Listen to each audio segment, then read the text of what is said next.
Aleluia, louvado seja Deus. Testemunho maravilhoso do nosso irmão Sóstenes, né? Bênção de Deus, Deus abençoe a sua vida, Sóstenes.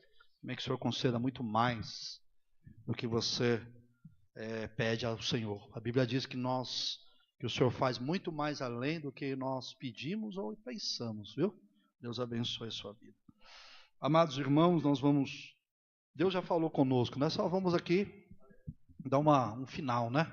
Fechamento, porque eu mesmo já saí daqui e já estou maravilhado por tudo que Deus falou aqui através dos irmãos, através do testemunho, né?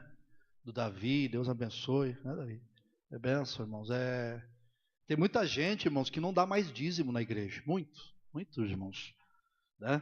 Não dá oferta, não dá dízimo, né? Porque pensa que é um ritual, pensa que é... Não, irmãos, a gente observa os testemunhos de irmãos que fizeram prova. Deus fala assim, fazei prova de mim, né? Nós devemos fazer prova de Deus. E Deus abre os céus, irmãos, e nos abençoa. Amém? Louvado seja Deus. Meus irmãos, rapidamente nós vamos abrir a Bíblia em Lucas capítulo 18. Lucas capítulo 18. Nós vamos ler o verso de número 13. Amém? 13 e o 14. Amém? Lucas 18, 13 e 14. Amém? Louvado seja Deus. Todos encontraram? Lucas 18, 13 e 14 diz assim a palavra de Deus. O publicano, porém, estando em pé, de longe, nem ainda queria levantar os olhos ao céu, mas batia no peito, dizendo: ó Deus, tem misericórdia de mim, pecador. Digo-vos que este desceu justificado para a sua casa, e não aquele. Porque qualquer que a si mesmo se exalta, será humilhado. E qualquer que a si mesmo se humilha, será exaltado. Aleluia. Maravilha. Irmãos, essa passagem, essa parábola que Jesus narrou, ele fala-nos de duas pessoas, dois homens, né, que subiram para o templo para orar. Dois homens que subiram para o templo os dois para orar. Os dois iriam fazer a mesma coisa, os dois iam para orar. Entrar no templo e orar, falar com Deus. Mas eu gostaria, irmãos, de destacar nessa noite para a nossa lição o seguinte ensinamento. Como é que nós devemos nos achegar a Deus? Vou repetir. Como é que nós devemos nos achegar a Deus? Ou poderia dizer, de que maneira você, nós devemos nos aproximar desse Deus santo, desse Deus poderoso, desse Deus que é onipotente, desse Deus que é tão grande, tão glorioso, como nós, irmãos, pequenos que somos, falhos que somos. Chegou aqui a ilustre e amada futura noiva do irmão Davi. Oh, glória! Como nós vamos recebê-la? Seja bem-vinda em nome do Senhor Jesus. Deus abençoe. Estamos falando como devemos nos achegar, irmãos.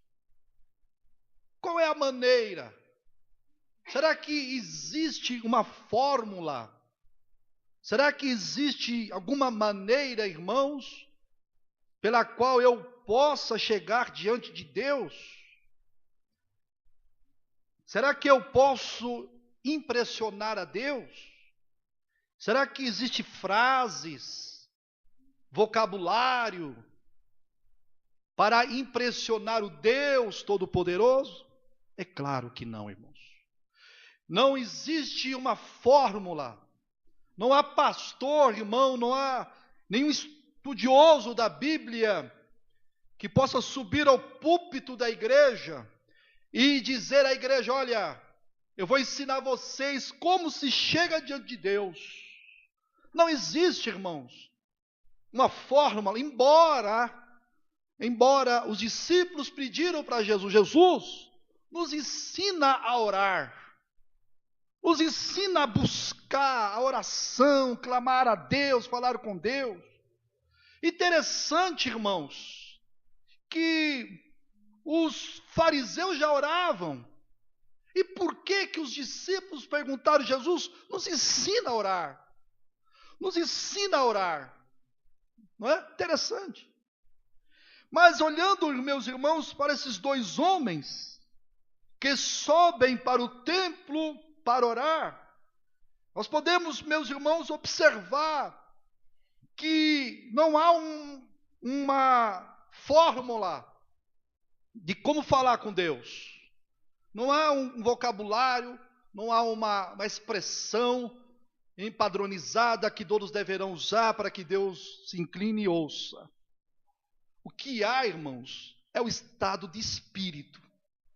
O que manda na oração é o nosso coração. É a forma, meus irmãos, do meu espírito diante de Deus. Não são as palavras humanas, não são, meus irmãos, a minha veste, a minha roupa exterior que vai chamar a atenção de Deus. O que chama a atenção de Deus é o nosso coração, é a nossa comunhão com Deus. Quando nós olhamos para Gênesis, no capítulo de número 3, quando aquele casal, o Adão e Eva, eles pecam, eles transgridem a lei de Deus, após pecarem, eles se escondem de Deus, porque o estado de espírito daquele casal foi manchado. O estado de espírito de Adão e Eva foi bloqueado. A comunhão foi bloqueada. Os irmãos entendem?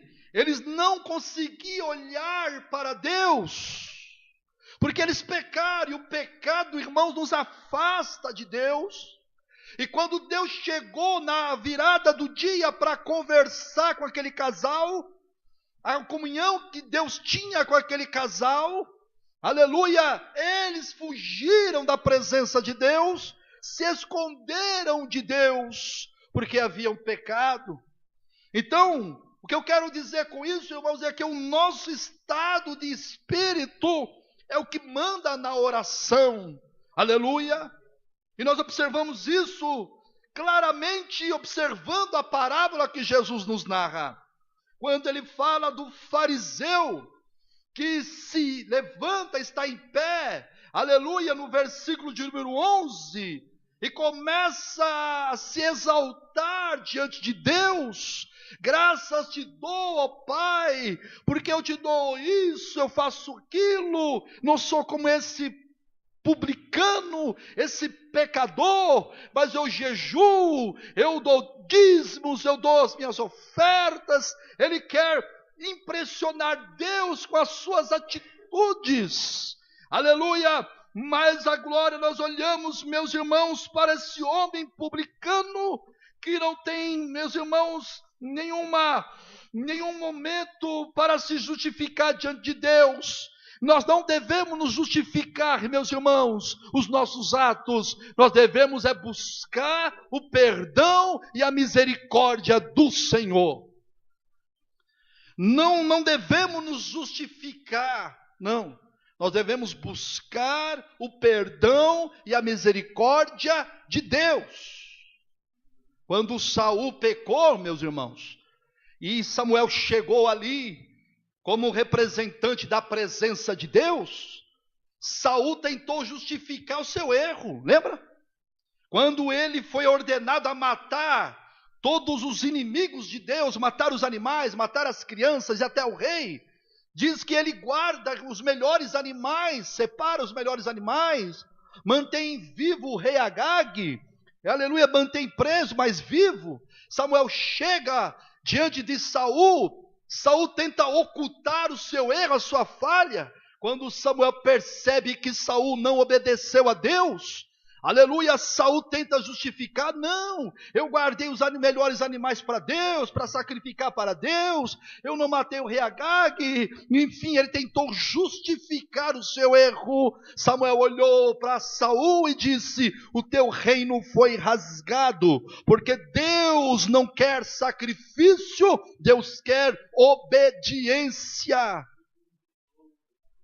Não adianta tentar justificar-nos diante de Deus, irmãos, porque quanto mais tentamos nos justificar, mais sujo nós ficamos. Quanto mais eu tento dizer, falar: não, eu fiz isso por causa disso, eu fiz isso porque, como Adão e Eva fizeram, não é? A mulher que tu me deste, Senhor, ela me deu do fruto e eu comi. Aleluia, tentando justificar, mas eu tenho certeza que se Adão se prostrasse e buscasse a misericórdia do Senhor, Deus de misericórdia perdoaria. A história não é essa, mas se Adão fizesse isso, se Saul buscasse a misericórdia de Deus, aleluia, naquele momento, com certeza o Deus de misericórdia perdoaria Saul.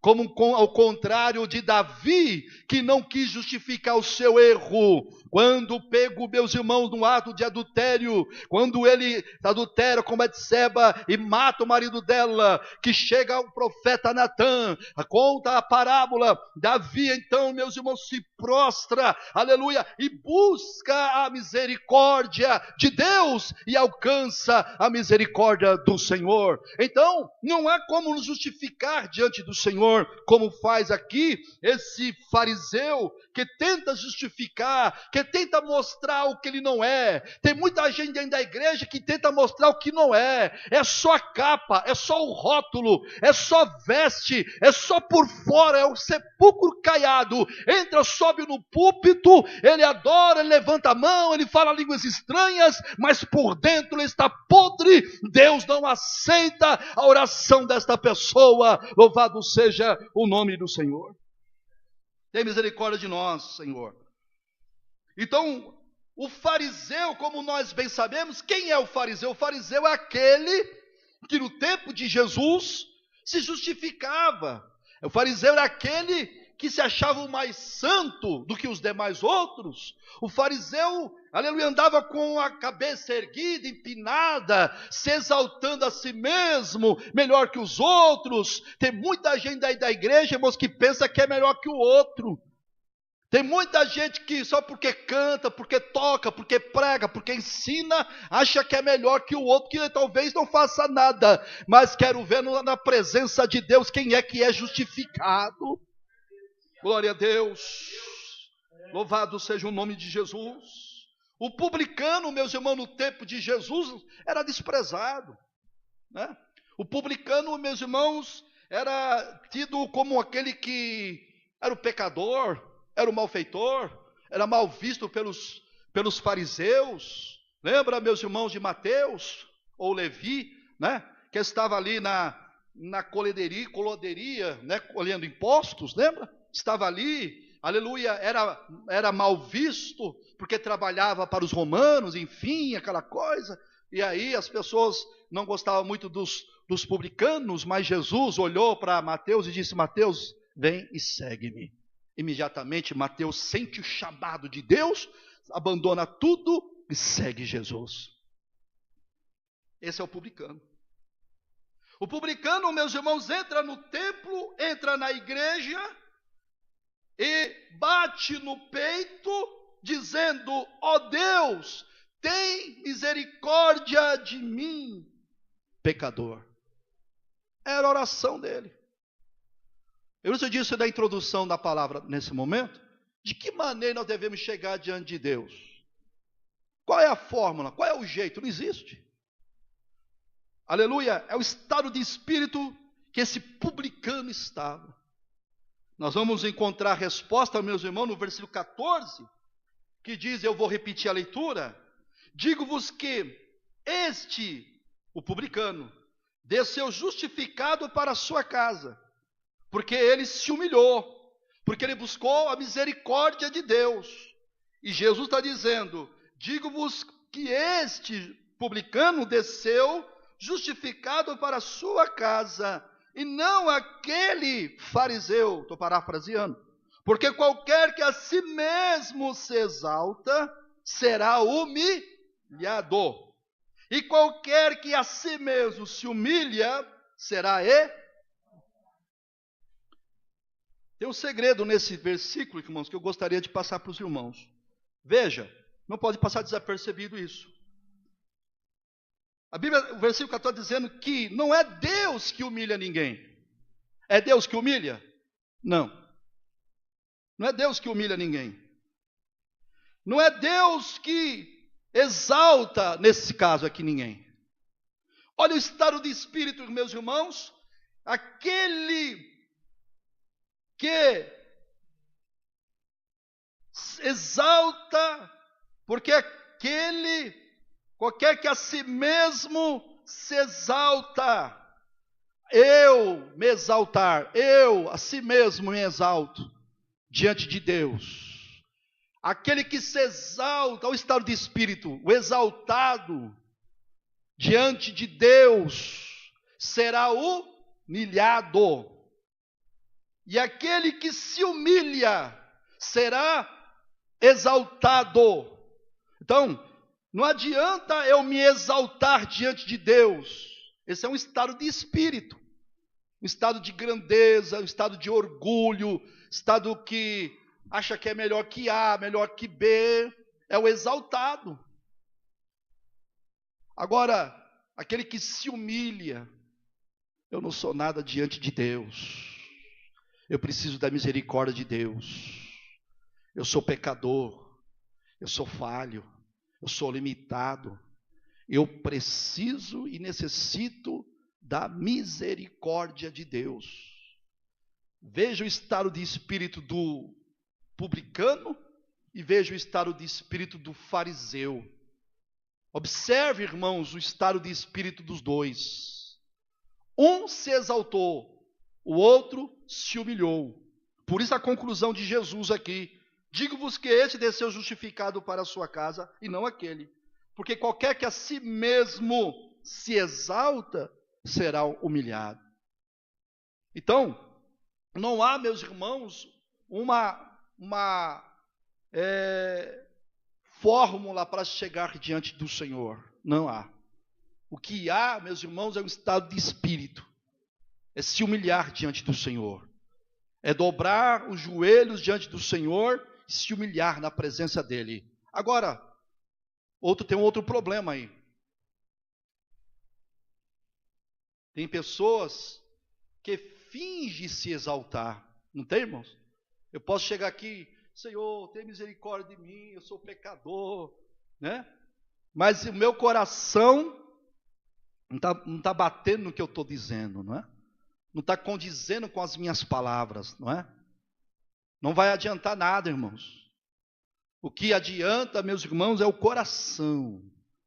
Aí eu fiquei pensando na mensagem que Deus me deu, e aí quando eu olho para um pastor Aparecido que leu com os irmãos em Marcos capítulo 10, daquele moço rico, que ele chega diante de Jesus. Era um homem, um moço que tinha muitas riquezas, e Jesus olha para aquele moço, e Jesus quer descortinar o coração daquele moço. E aí Jesus fala para ele, dizendo assim: olha, você tem guardado os mandamentos? E aquele moço, acredito que bate no peito e diz: Senhor Jesus, eu guardo os mandamentos desde a minha mocidade. Eu sou cristão, Jesus, eu sou crente, eu sou religioso, Jesus, eu guardo. Aí Jesus olha para ele: falta uma coisa para você. Vende tudo que você tem e dá aos pobres e vem e me segue. Aí a Bíblia diz que aquele moço abaixa a cabeça e sai triste da presença de Jesus. Foi a única pessoa que saiu triste da presença de Jesus, foi esse moço. Todos que entraram na presença de Jesus saíram felizes, alegres, curados, abençoados, com porta aberta, com seus mortos ressuscitados, com a bênção nas mãos. Esse moço foi o único que saiu da presença de Jesus triste, cabeça baixa. Por quê, irmãos? Porque ele achava que poderia se justificar diante de Jesus, Senhor, eu guardo os mandamentos, eu faço isso, faço aquilo, né? Mas, aleluia, como esse fariseu, esse moço era, não é? Quando Jesus quis provar a ele, quis revelar o que estava no coração dele, como Gisele disse aqui, o que é que está no nosso coração? Aonde está o teu coração? Aleluia, aquele moço foi reprovado, porque no coração daquele moço, meus irmãos, não estava naquilo que ele fazia, ou seja, em guardar os mandamentos do Senhor. O problema, meus irmãos, aleluia, não é vir na igreja todos os dias, orar, jejuar e buscar a Deus. O problema está no coração. O coração é que manda, porque Deus olha para o nosso coração, aleluia, o nosso estado de espírito diante dele. Você pode fazer tudo, meus irmãos, você pode obedecer a Deus, você pode ler a Bíblia, você pode fazer um monte de coisa, mas se tudo isso for superficial, não vai valer de nada. O que vale, meus irmãos, é a nossa humildade diante do Senhor. Humildade, digo, meus irmãos, é sempre depender de Deus, sempre depender de Cristo, é subir no púlpito da igreja e depender dEle, é adorar a Ele e depender dEle, é pregar a palavra e depender dEle, é viver dependendo dEle. Aleluia, eu preciso do Senhor. Senhor, me ajuda, me guie, me direcione, fale comigo, eu necessito da Tua graça, da Tua misericórdia, entra com providência na minha vida, Senhor. Esse é o estado de espírito que nós devemos estar. Então, tem pessoas que dizem assim, eu não oro porque eu não sei orar. Eu, quando dobro o meu joelho, não tenho palavras para orar. Mas não existe, meus irmãos. Fala do jeito que você sabe. Fala com sinceridade. Diga com sinceridade o que você sente diante de Deus. Como esse publicano. Ele não fez uma oração longa, não tentou se justificar diante de Deus, mostrando o que ele fazia e deixava de fazer. Mas ele mostra com essa pequena frase a sua dependência de Deus. É isso, a nossa dependência do Senhor, nossa dependência de Deus. Aleluia. E eu acredito, irmãos, finalizando a mensagem, eu acredito que Jesus Cristo de Nazaré, na pessoa do Espírito Santo, todos os cultos, irmãos, todos os cultos, o Senhor, Ele observa cada um de nós. Ele olha para o teu coração, Ele olha para o meu coração, Ele olha para cada um de nós. E Deus sabe o estado de espírito em que estamos. Glória a Deus. Nós observamos algumas parábolas de Jesus, como por exemplo as parábolas das 10 virgens, em São Mateus capítulo de número 25, essa parábola que nós lemos, sempre Jesus traz a metade, né? As 10 virgens, 5 loucas e 5 prudentes, um fariseu, um publicano, sempre mostra aqueles que eles estão, não há desvantagem nenhuma, eles sobem juntos para orar, estão no mesmo lugar, estão na presença do mesmo Deus, estão no mesmo templo, não é? Eles estão ali no mesmo lugar, as virgens, todas elas eram virgens, todas estavam com azeite, todas estavam esperando o noivo, todas estavam no mesmo lugar, aleluia, mas o final da história é o que conta, né? O final, o desfecho da história é o que conta, glória a Deus. Eles estavam orando, estavam buscando no mesmo tempo e o mesmo Deus, mas quem foi justificado? Quem? Jesus, certa vez, meus irmãos, estava olhando no templo as pessoas que depositavam suas ofertas na igreja, e vinha aqueles homens que tinham de sobra, e depositavam suas quantias grandes no templo, e chegou uma pobre viúva, que deitou algumas moedinhas dentro do gasofilácio. Quando Jesus, observando, disse, sabe quem deu mais aqui? Essa mulher que deitou algumas moedinhas.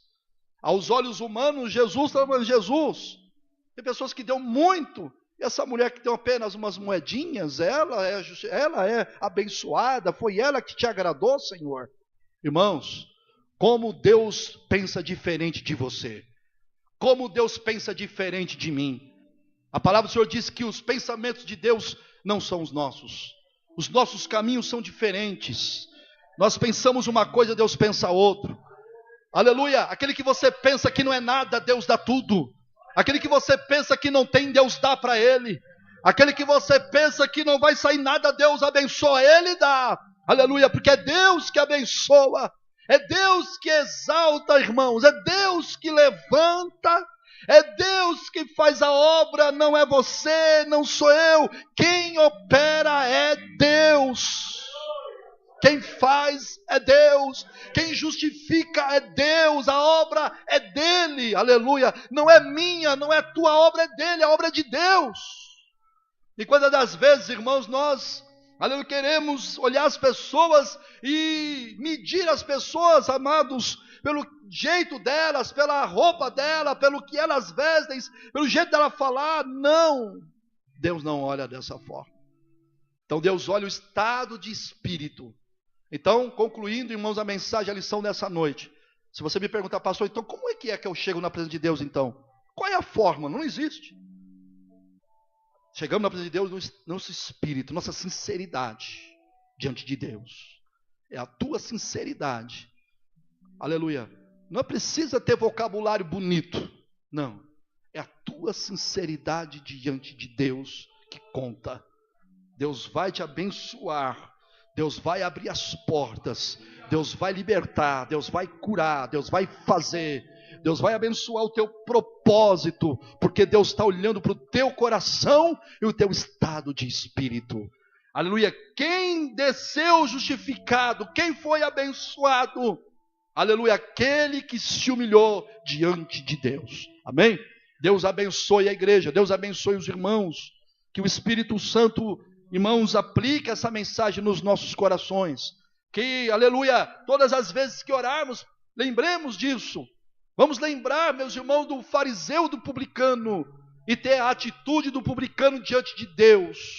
Aleluia, para que possamos ser exaltados pelo Senhor. Amém? Deus te abençoe. Ficamos em pé e vamos orar. Louvado seja Deus. Glória a Deus.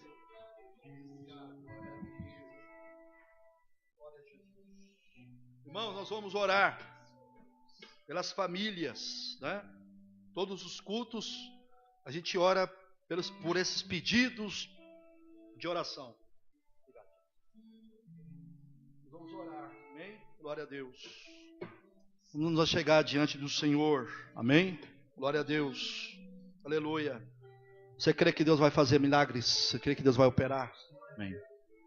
Fecha os teus olhos. Senhor Deus, poderoso Deus de Israel, nós nesse momento nos entramos na tua presença, Senhor meu Deus, o Senhor que conhece os corações, o Senhor que conhece os pensamentos, o Senhor conhece as atitudes, o Senhor sabe, o Senhor nos vê, nos sonda, o Senhor que contempla no fundo da alma, o Senhor que olha lá dentro dos nossos corações, meu Deus. Ó Pai bendito, Deus poderoso, como o Senhor nos falou essa noite do fariseu e do publicano, meu Pai, ambos chegaram diante da tua presença, ambos oraram, buscaram, falaram contigo, mas, meu Deus, aquele que se humilhou diante de ti, foi abençoado por ti, meu Pai. E nessa noite, meu Deus, nós chegamos diante do Senhor, porque o Senhor é poderoso, porque o Senhor tem nas mãos a resposta da nossa oração, como nós ouvimos aqui essa noite. O Senhor é o Deus do impossível, para ti não há impossibilidade, não há nada difícil. Ó Deus amado e santo, nós entregamos nas tuas mãos, Senhor, cada lar, cada família, cada problema, cada dificuldade. Entra com providência, meu Deus, em nome de Jesus Cristo. Lança por terra a doença, a enfermidade, meu Pai, em nome de Jesus. Abre as portas, ó Deus, abençoa teu povo, meu Pai, estes nomes que estão escritos aqui, visita cada um, visita cada lar, meu Deus, e dá vitória, ó Deus eterno e soberano, Senhor de poder e glória, opera, Deus, abre as portas, faz a tua vontade, em nome de Jesus, Senhor, nós oramos, crendo na vitória, crendo na bênção, amém e amém. Deus abençoe a igreja, Deus abençoe os irmãos. Só resta, irmãos, agradecer ao Senhor Jesus, amém? E confiar nele, amém? Sexta-feira, nosso culto às 20 horas. Amém? Domingo pela manhã.